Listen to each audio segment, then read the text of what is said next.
Hey guys, real quick before we get into this video, I just wanted to say a big shout out to Ohne.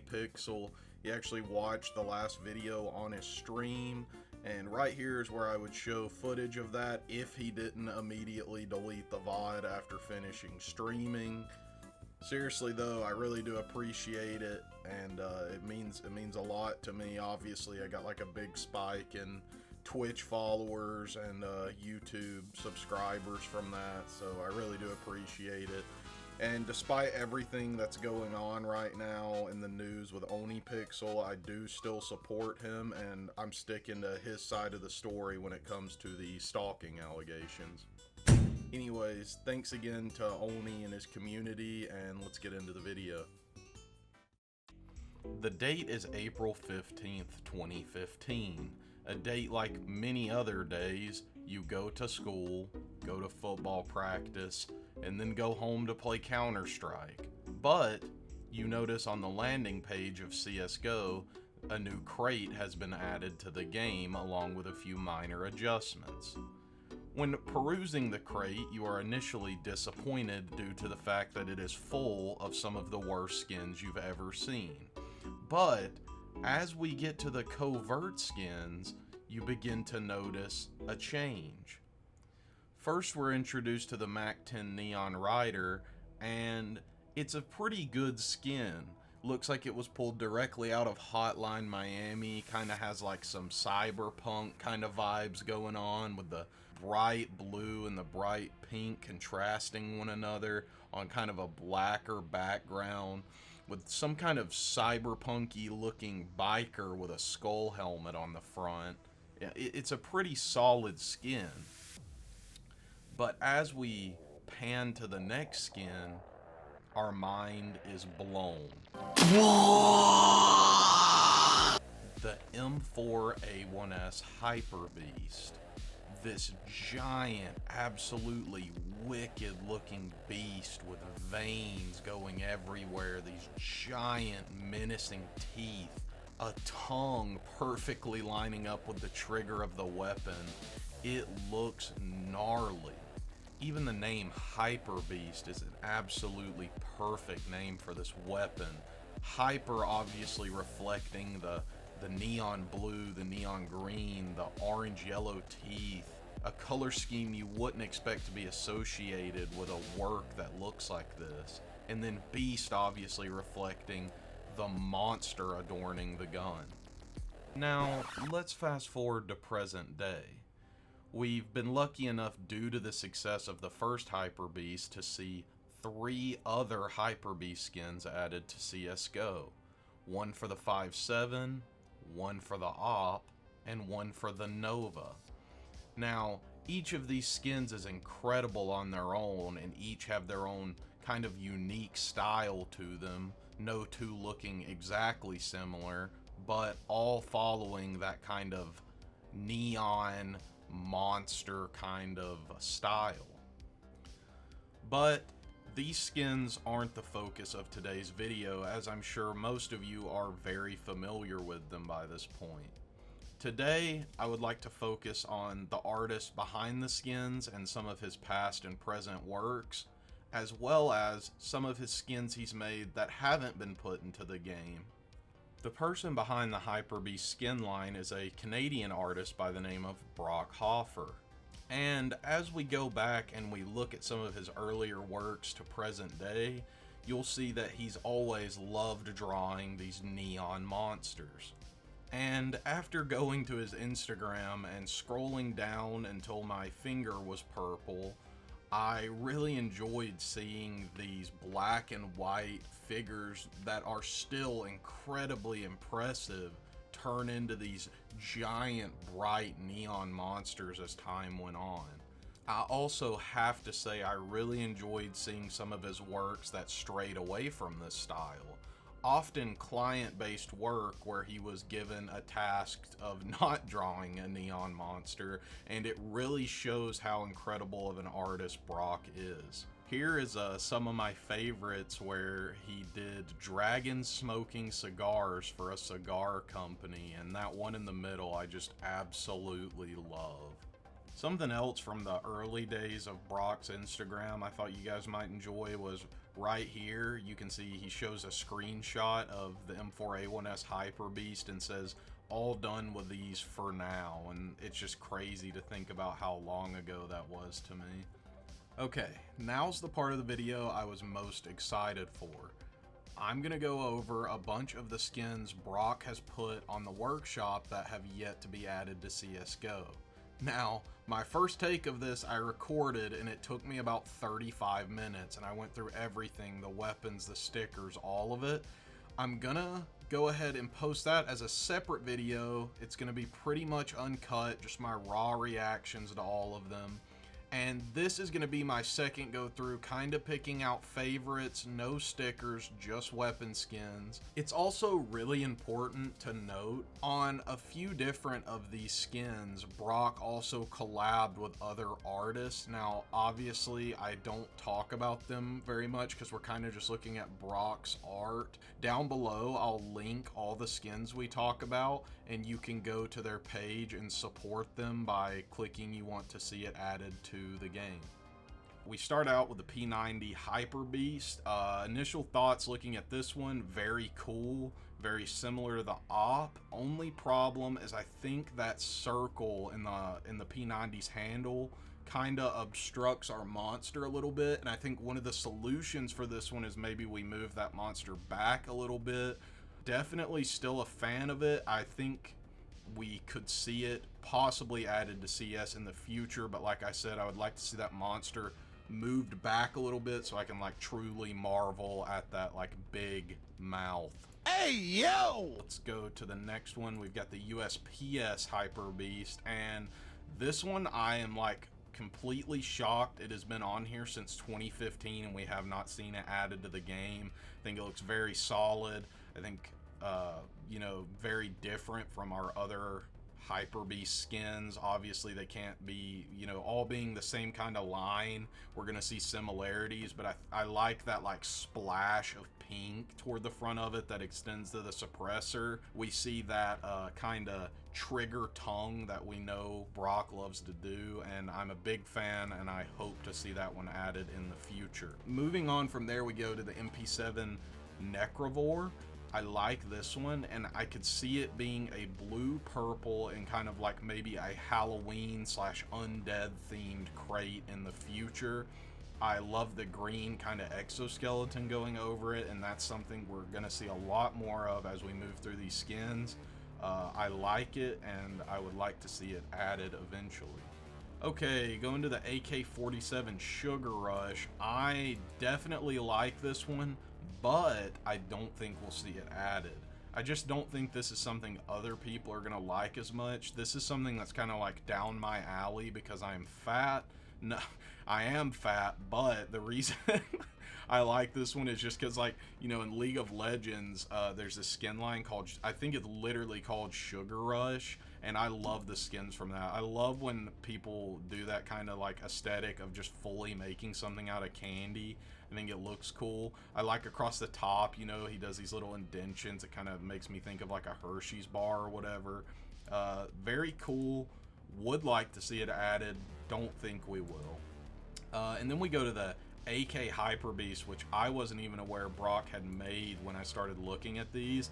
And just like the USPS, can't believe we haven't seen this one yet.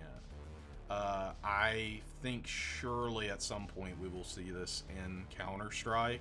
I mean, it's 2015, it's been 6 years and we haven't seen it. We've seen a bunch of other Brock skins added though, and I'm really hoping we see this one. Absolutely gnarly teeth going down the mag, all across the upper. I like the jaggedness at the top of the skin, kind of extending all the way to the back. And then I like how the tongue is up toward the front, but he kind of curls it back and does that, you know, trigger that we love to see so much. I think we will see that added eventually, and obviously I'm here for it. And then we move on to the M4A4 Mastermind. Kind of toned down for Brock's style. I feel like he had to control himself making this one, you know, not making it too gnarly. I think it has a cool aesthetic to it with the kind of bubbly blue figures all throughout it. Obviously, everything kind of feeding back to this brain on the receiver that's also in like a bubble if you look toward the top of it. I like it, and I think this would make a incredibly solid purple. As to it getting added or not, I think it's a solid maybe, and I would definitely like to see it added as long as it was like, I think a pink is pushing it. I think purple is a perfect fit for that. And then we've got the Tombstone and the, I think it's Deadwood. We're just going to look at both at the same time, kind of.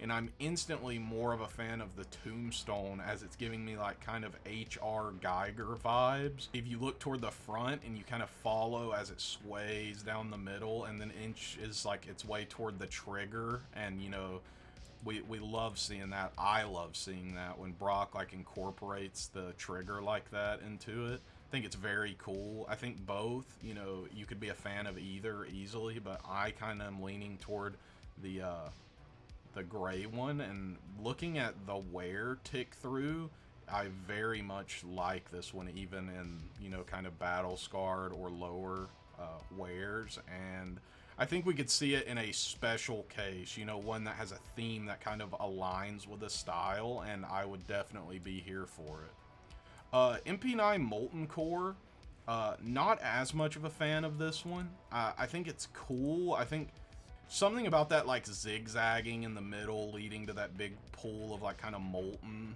I don't like it as much. What I do like about it though, definitely, is I like the kind of organic, like red fleshy bits that are kind of, they get exposed in certain areas to like a gray tech kind of stuff under it, almost like, you know, you're looking into a car engine. I like that.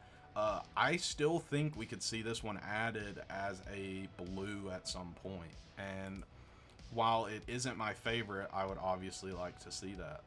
And then next we're looking at some Fnatic inspired skins. Now I don't know if this this demon looking entity is like Fnatic's mascot or whatever, and that would keep it from being added, but I think this would go crazy in either the black or purple scheme as a pink AK skin. I think it would look super cool.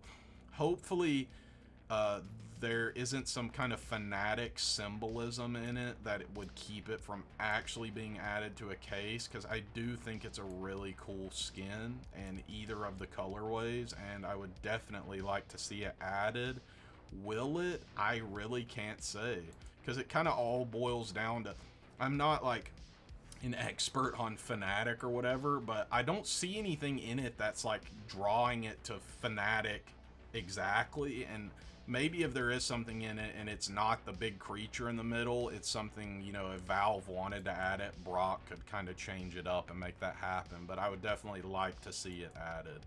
And then we look at this demon, which is also inspired by Fnatic apparently, and not as big of a fan of this one as I am the others. I kind of feel like it's being compressed in by the black outlines you see, and I just don't like the monster as much. Obviously still very cool, but I feel like we won't see this one added because I think they would definitely opt for the other scheme more so than that one. And from there, we're kind of moving straight over to the M4A4 BioWare. Really cool. Kind of like that Molten we looked at earlier. We kind of have like an organic skin being peeled away to reveal like some techiness underneath, and I really like that. Toward the front, we kind of get like a full tech, you know, even the like top skin that's orange and we'd expect to be kind of ripped away is like very intact, and we can still see some like tech peering out. I like this one. I kind of see it as being like a pink skin in a crate, and once again, I think it would have to be themed, maybe like a tech themed crate, and I would love to see it in the game. And we're gonna kind of look at these in a group. We've got the AK-47 Instant Zen, USPS Instant Zen, and the MAC-10 Instant Zen. And out of all these, we're gonna mainly talk about the USPS because I really like that one more so than the others.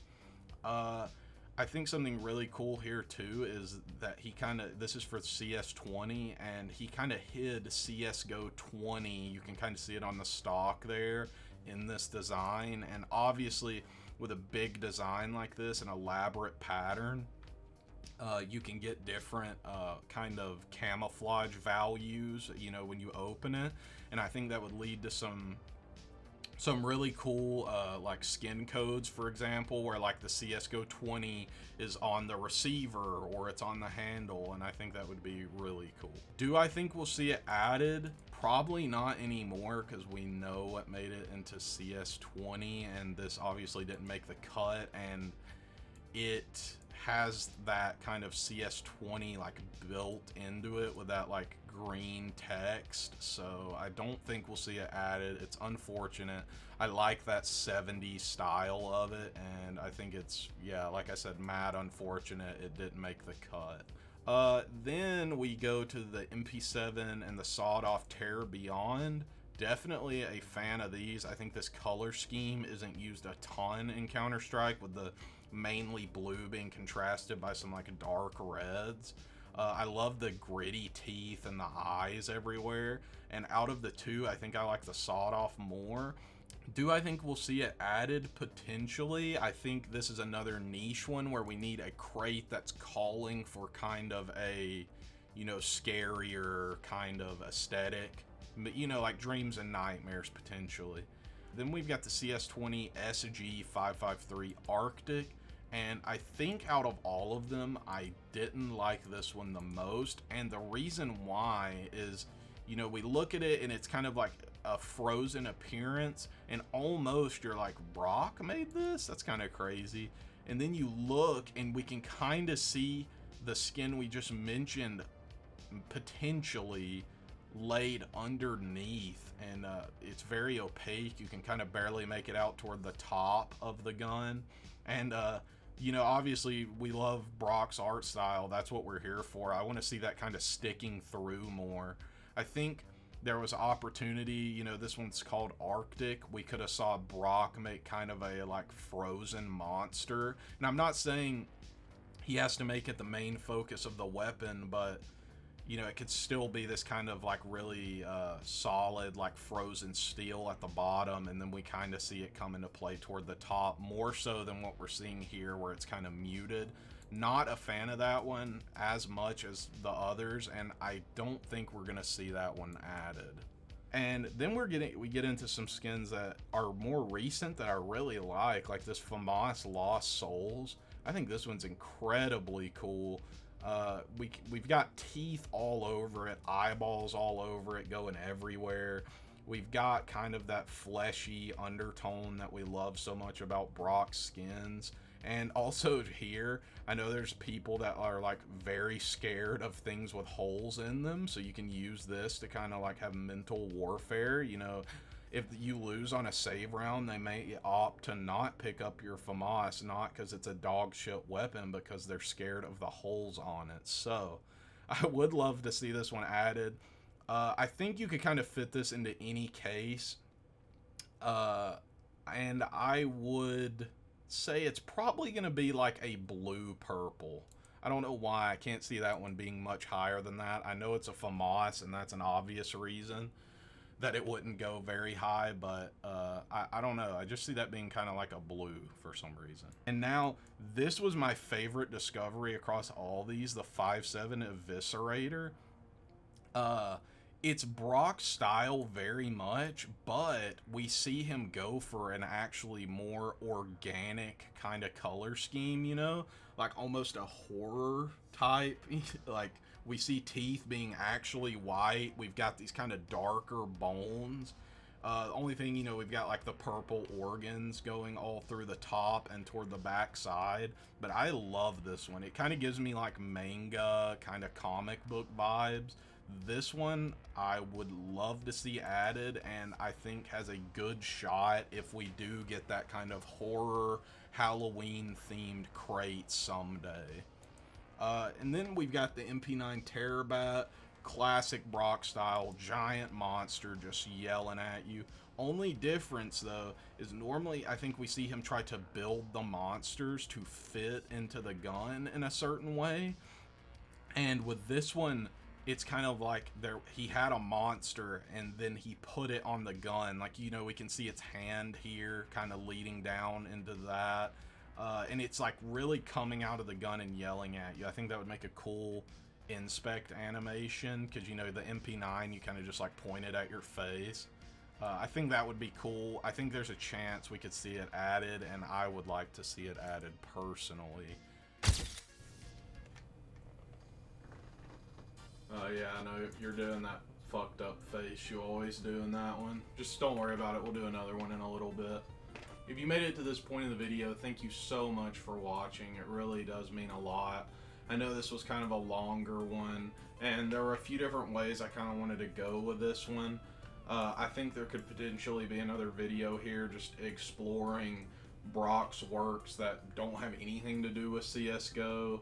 I also had some questions I would like to ask Brock himself about his art, and I emailed him and have not heard back. I can't imagine why he wouldn't want to answer my questions. All seriousness, we really do need to support people like Brock that make like the incredible skins that we use in Counter-Strike. It's really good to like kind of have him in our corner making us content like that. I know they're getting paid for it and stuff, but you know, incredible artists like him could spend their time doing anything else. Last thing before we go here, what do you guys think about stuff like this? Do you want to see more?